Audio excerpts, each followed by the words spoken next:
নির্জনে যৌবন নষ্ট করিও না। You understand what I am saying? তুমি বুঝছো আমি কি বলছি? একাকিত্বে নির্জনে নিজের যৌবন রিজিক, এটা কেমন আমি তোমারে বলি, ওয়াল্লাহি তোমাদের কি হয়েছে ছোট ভাই আমার, তোমরা কেন জিনিসটাকে সহজে নাও না?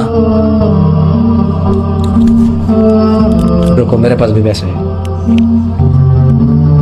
হাসি একটু মন, এটা দেখো হাসলে তোমার ইচ্ছা। দেখো একজন ধরো তো, এটা এইভাবে ধরো, হ্যাঁ ই তো গয়া। আচ্ছা এটাকে আমরা রিজিক বলি না? কত টাকা আছে এখানে? কত আছে? কেন নাই? আরেকশো কই? ফেলে দিছি, চলে যায় নাই। কি করছি? ফেলে দিছি। মদ খাইছি, কি করছি? মদ খাইছি, কি করছি? আর কত আছে? এখন এখন আমার সম্পদের মধ্যে কত টাকা আছে? এই 100 টাকা ঘষাঘষি করলে, এই 100 টাকাকে দিন রাত 24 ঘন্টা ফু দিলে 200 হবে? বালিশের নিচে রেখে দিলে, ফজরের পরে উঠে বকুলের নিচে রেখে দৌড়াদৌড়ি করলে, হ্যাঁ হবে? 200 হবে? তো যৌবনটা তো এমন, তোমাকে আল্লাহ যতটুকু দিছে তুমি ওয়াশরুমে ফেলে দিচ্ছ।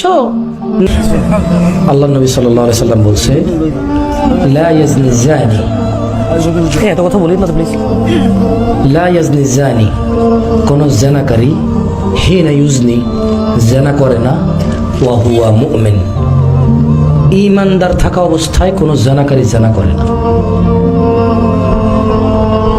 তার মানে যখন মানুষ জানা করতে যায় তার সাথে তার ঈমান থাকে না। যৌবন একটা রিস্ক, অবৈধ পথে। আপনি একটা জিনিস জানেন? আচ্ছা পৃথিবীতে এমন কোন জায়গা আছে যেখানে ছোট ভাই তুমি ঢুকে গেলে আল্লাহ তোমাকে দেখবেন, এরকম আছে? পানির নিচে, হোটেলে, গাছের নিচে, ছাদের উপরে, রাত্রিবেলায় আল্লাহ দেখবে না? দেখবে না?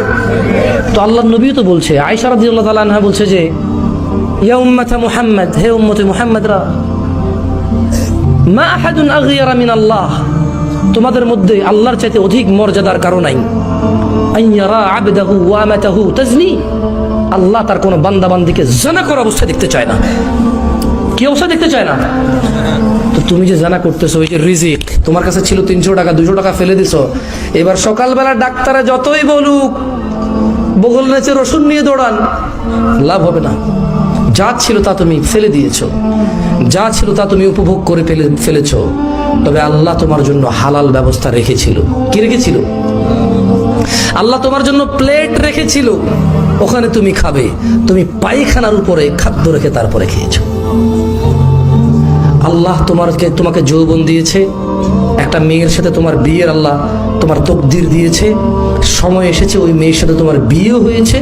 আল্লাহ তোমার যতটুকু যৌবন লিখে রেখেছিল তুমি ওর সাথে উপভোগ করতে পারতা।